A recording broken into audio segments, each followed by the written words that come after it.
Okay, unfortunately I've got some canker that's developed in this stem here. It must have been a bit of a wound here, and you can see the little horrible spores that are forming, so I need to get rid of that. I'm going to start with my pruning knife and see how deep the wound is. And I need to cut back all the way till I've got wood that isn't brown.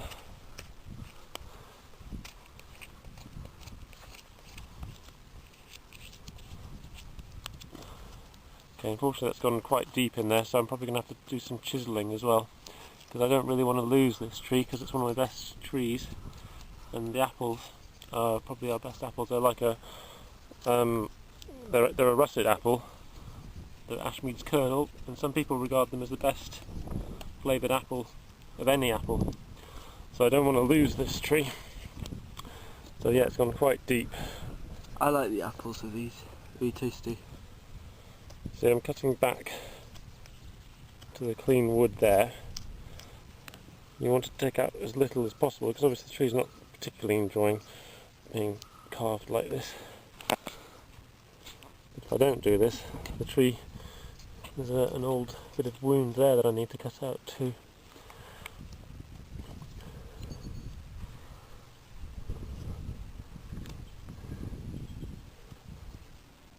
And it always has to be to wood that isn't discoloured at all.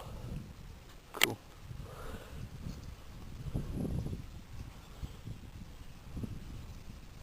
Where did you get the knife from? Don't know. It's a present. I asked for a pruning knife. Ah. Quite a good one. Yeah. The important thing is, once you've worked on an infected tree like this, you need to disinfect any tools that you've used on this tree because you could spread the disease.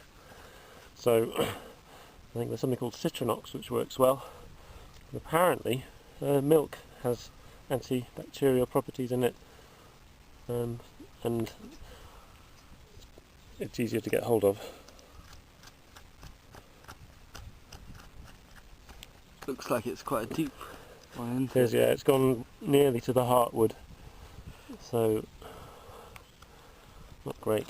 What happens if it does go to the heartwood? Well, this, if I leave it in here, it'll just spread, and it'll, it could kill it. Actually, kill the tree, or force me to take the tree out because it's so bad.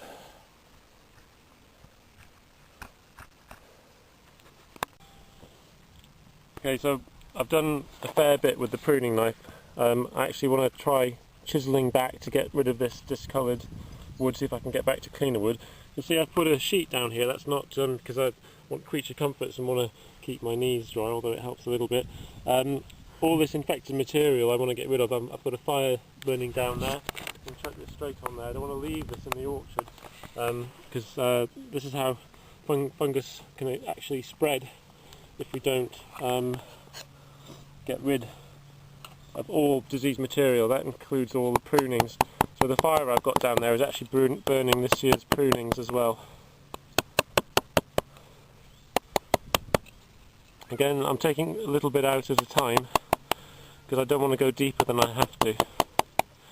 And because I've had canker in this orchard before, I am going to seal this with something called Heal. It's in my pocket here. What's it called? Seal and Heal by a company called Arbrex. There's a big debate about whether you should seal wounds. Some people say that if you cover them over, there's a danger that you could trap the disease. But what I've found is where I've not sealed my wounds, the disease has come in. So in this particular orchard, in an area with a fairly wet climate, you could argue that we shouldn't really be trying to grow apples here at all at nearly 700 feet in West Wales, with probably about 55 inches of rain. But this is the compromise that I have to deal with in order to get some fruit and still be able to make cider, etc. So you see that horrible nasty stuff, getting it out there. The wood's still discoloured, so I'm going to have to go a bit deeper. But I think we're sort of getting to the heartwood, so I'm not going to take much more. I'm going to get a smaller chisel to chisel those annoying bits out that I haven't been able to reach. Do you know where you got the chisels from? No, I mean these are just ordinary woodworking chisels. Ah, cool. So they're not. Save you a pretty penny there. Yeah, you don't need to get specialist chisels. Also, I've not really heard of people doing this. This is just my idea to try and save my trees for growing apples in a poor climate. Copyright.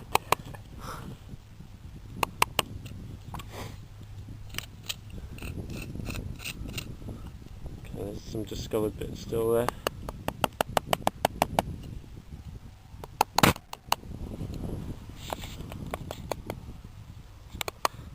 A beautiful day. Yeah, feels like spring. Almost is. Let's take a little bit out there just to see what's going on underneath. Yeah, it's still a bit discoloured back there.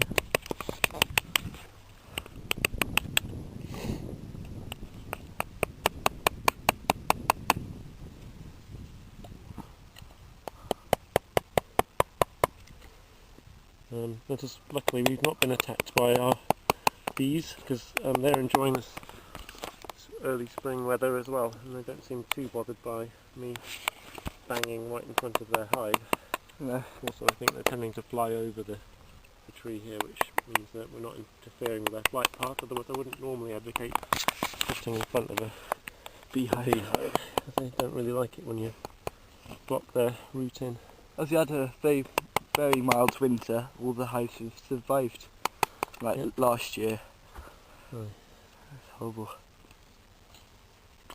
Okay, what I want to do now is tidy this up so there's no ragged bits left. You have to be careful, and I've got glasses on. If you don't wear glasses, it might be a good idea to wear goggles, because if you suddenly slip, you don't want to take your eye out.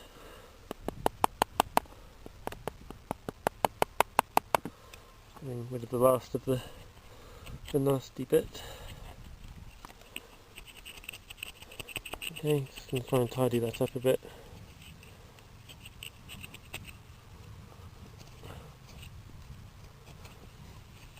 The farmers are putting the lambs in the field. Yep. The newborns, the first ones arrived yesterday.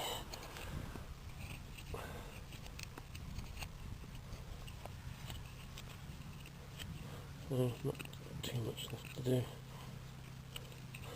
a look.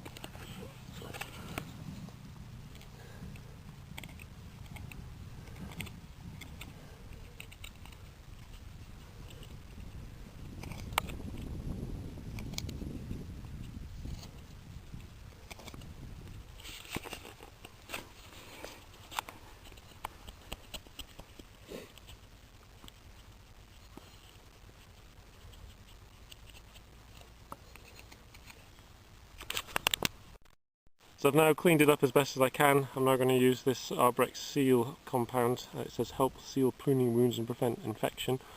So I'll need quite a lot on here. So turn it upside down. Stuff just coming out. And I really want to give it a really good coating. What you can do is you can put it on, leave it for a week or so, come back and possibly put on a second layer, because you don't want to leave any of it exposed to the air.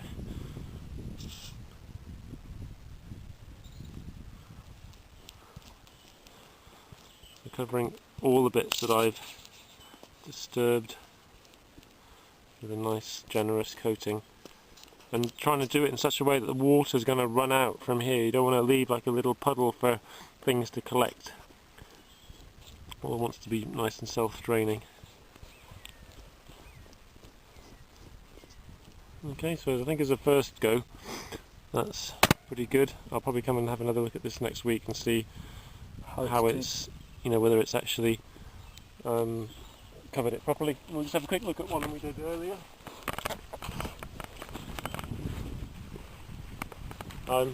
Here's an older wound that you can see the tree's starting to create a bit of a collar to heal back over, and then this was a fresh wound that needs another coat. You can see it sort of forms little cracks and things.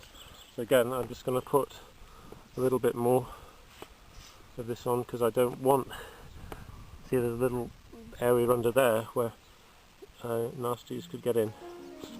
So I'm going to give this a top up, and that's probably what I'm going to be doing to that big wound over there, because I mean these are big wounds, big infections, and if I was a commercial orchard, people would say, oh, you should take all these trees out, but as I'm just a small holder and I want to keep these trees going as much as possible, I try to keep them alive.